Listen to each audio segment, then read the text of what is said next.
Untuk diketahui bersama bahwa tarian Gelo Tua ini atau Pak Gelo atau Pangala adalah salah satu tarian.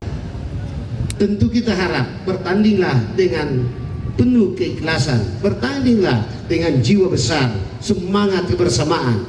Juara bukanlah segala-galanya, juara itu adalah nomor 2. Tapi bagaimana dalam kegiatan ini kita melestarikan budaya kita, sehingga nantinya kita harapkan bahwa dengan terlestarinya budaya kita ini akan semakin menarik wisatawan untuk datang berkunjung ke daerah kita yang kita cintai ini, sehingga tentu perekonomian kita akan semakin bergairah.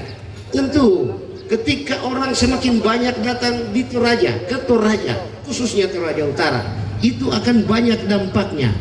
Penginapan akan terisi. Ya, tentu para orang-orang yang bergerak di bidang kuliner akan bergairah.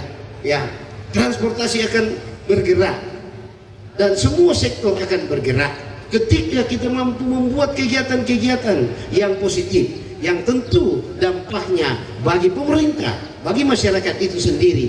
Dan kita harap bahwa kegiatan-kegiatan ini bisa kita lanjutkan dan bisa kita pertahankan untuk kita agendakan sebagai agenda tahunan di Toraja Utara.